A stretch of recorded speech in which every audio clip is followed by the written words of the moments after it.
வழக்கமா ஒரு ரெஸ்டாரண்ட்னா table chair போட்டு தானே பாத்திருப்பீங்க. பட் இந்த மாதிரி ஒரு ஊஞ்சல் செட்டப்ல ஒரு ரியல் மரம் பக்கத்துல உட்காந்து சாப்பிட்டுருக்கீங்களா? இல்லையே மச்சா, இல்லையே.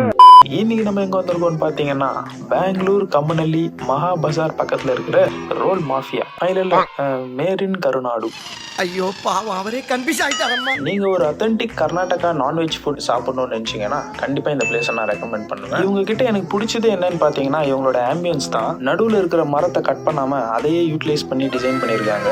அங்க உட்காந்து சாப்பிடுற வைபே வேற மாதிரி இருக்கு. Constitution of the constipation of the wash basin of the nation. Barbecue sizzler order பண்ணிருந்தேன். இதுல 3 வெரைட்டி பாபிக்யூ கொடுக்குறாங்க வித் 4 வெரைட்டி சாஸ். டேஸ்ட் நல்லா இருக்கு, பட் குவான்டிட்டி இன்னும் கொஞ்சம் இருந்திருக்கலாம். என்ன சூடு.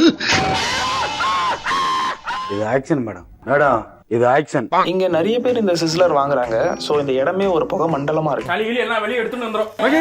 ஐயோ முடியல, ஆம்புலன்ஸ் ஃபயருக்கு ஃபோன் பண்ணுங்க, எல்லாம் மயங்கிட்டாங்க. அப்புறம் ஒரு chicken tikka roll, mutton seekh roll வாங்கியிருந்தேன். எனக்கு பர்சனலா சிக்கன் டிக்கா ரோல் பிடிச்சிருந்தது. இவங்க கிட்ட வெரைட்டி ஆஃப் ஸ்டார்டர்ஸ் இருக்கு. பெட்டிகே ஊட்டா அப்படின்னு ஒரு மேட்ரு. வாழை இலை எல்லாம் போட்டு இந்த பெட்டிகையில வந்து உங்களுக்கு பிரியாணி எடுத்துன்னு வராங்க. இது கூட பாத்தீங்கன்னா மண்டியா ஸ்டைல் மட்டன் நல்லியும் Mangalore style chicken ghee roast கொடுக்குறாங்க. டேஸ்ட் அல்டிமேட்டா இருக்கு. சோ நீங்க இந்த பிளேஸ்க்கு போயிருந்தீங்கன்னா கமெண்ட்ல சொல்லுங்க. நம்ம பேஜுக்கு ஃபாலோவர்ஸ் அப்படியேமா, ஆனா வியூஸ் மட்டும் அப்படி சும்மா அப்படி சில்லுன்னு வரோம் மேடம்.